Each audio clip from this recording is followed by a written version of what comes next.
Here's a thought on how to resolve the Kyrie Irving Brooklyn Nets contract standoff. Have Kyrie Irving opt into the $37 million player option and guarantee him $4 million for each postseason series that the Brooklyn Nets win, which would earn Kyrie a cool $53 million if the Brooklyn Nets won a championship in the coming season. In this case, I don't think the issue is the money. The Brooklyn Nets are concerned about Kyrie Irving's level of commitment to basketball based on his previous history. We know that he didn't want to take the you-know-what, and that's his personal choice. I've always stood by the idea that if it's his body, he gets to decide what medications he's willing to take. No one should be able to force someone to take the you-know-what.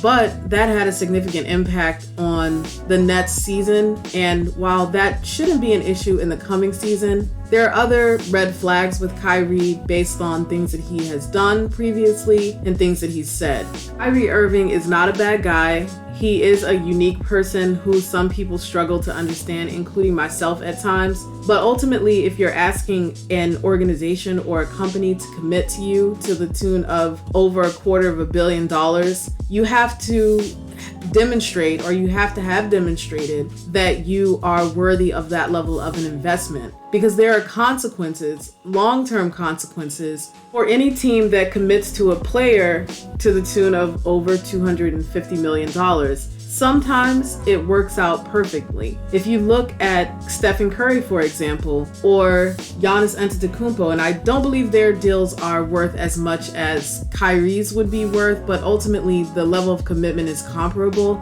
In those two instances, those players demonstrated prior to receiving that type of financial investment that they were going to show up and do everything in their power to make sure that their team would win. And while you can't buy a championship through one contract, if you're committing at that level, the players should have already shown you that they're worth that. And when I say worth, I'm using that term more economically than I am figuratively. It's just a fact that the player that earns that amount of money increases your luxury tax, makes it harder for you to draft other players. And if Kyrie Irving is not going to be a reliable person for the Brooklyn Nets, then they need to clear cap space to hire people that can help Kevin Durant win a championship, or at the very least seriously contend for a championship. And coming on the heels of an embarrassing first round loss to the Boston Celtics,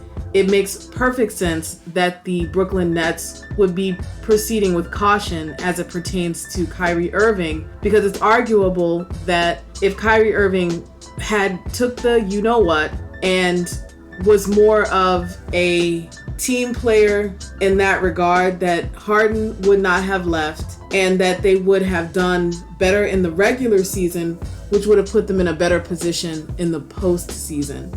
It is what it is. I personally don't think that he's going to end up on any other team besides the Brooklyn Nets, just because the teams that he has said that he wants to potentially go to in a sign and trade are teams that really cannot afford him, except for the New York Knicks. I'm not 100% certain how much of a good fit Kyrie would be on that team, so we'll see. As for Kevin Durant, a lot of people believe that if Kyrie goes, KD will go, and I think that that's a false narrative. I don't think Kevin Durant is going to leave New York, because I believe that there are other things that he's interested in achieving outside of basketball that New York helps to facilitate. And so we'll see what happens with that. In an ideal circumstance, the Brooklyn Nets will be able to convince Kyrie to take a contract that does not have guarantees unless there are certain benchmarks that are met. And I think the easiest way to measure that is playoff series wins. This man is capable of it. He's one of the most skilled basketball players in the league. He can get it however he wants it offensively. Personally, I wish that he had developed a little bit more physically so that he's a bit more of an asset and less of a liability on defense, but that's just me.